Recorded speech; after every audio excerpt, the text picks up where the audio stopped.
we're all going to die, so there's not a lot of time left. So why don't we just cut the small talk and, get to the important things of life. The universe is going to end. It's going to expand into its own heat death. Look, we're humans, so we experience emotions, and we're going to go through the whole gamut of it, right? A lot of people don't want to feel or experience the sadness, the anger, the tragedy in life.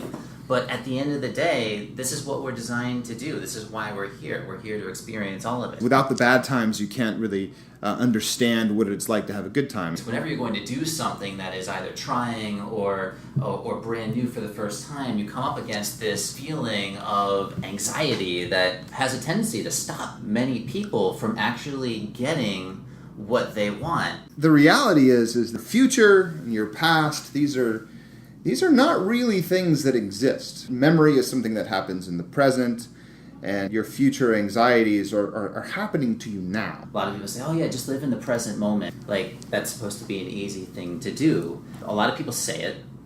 Very few people actually tell you how to do it. And so what does it actually look like to live in the present moment? Mindfulness is a secular practice that comes originally from religious practices in Asia. You can't begin to calm yourself down, or deal with anxiety, or deal with your emotions, deal with your thoughts, if you don't really know where you're at. If you feel lost, it's kind of hard to figure out a direction to go. And mindfulness starts with awareness. It starts with paying attention to those things. My experiences have been more traditional, coming from a monastery, spending time with Zen monks, and they have a very particular way of going about it. The best definition that I've heard is kind of thinking of your consciousness like a flashlight.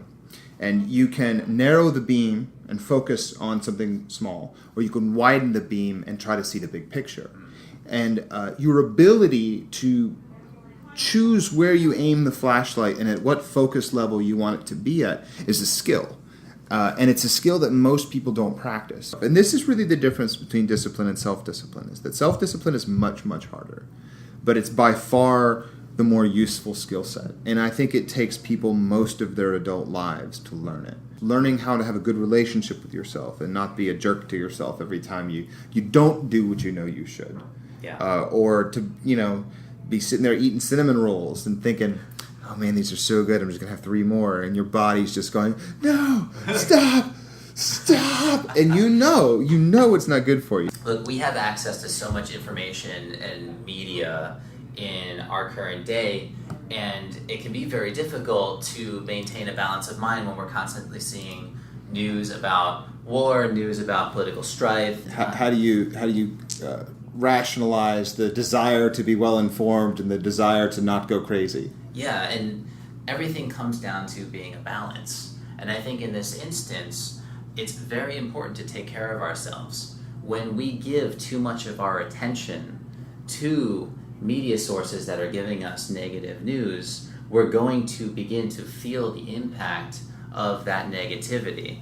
Because ultimately, the reality that we're living is a product of where our attention goes. Meditation is I would say there's 2 main groups of meditation. I'm being really vague here. There's focused meditations and there's flow meditations. A focused meditation is one where you pick an object like the breath and you say, I'm going to focus on my breath, and every time my mind drifts from that topic, I'm going to remind myself, no, I have a task. Some people ask, well, what's the point of all of this? One is, in sitting for that period of time, you begin to feel this remarkable sense of peace and well-being.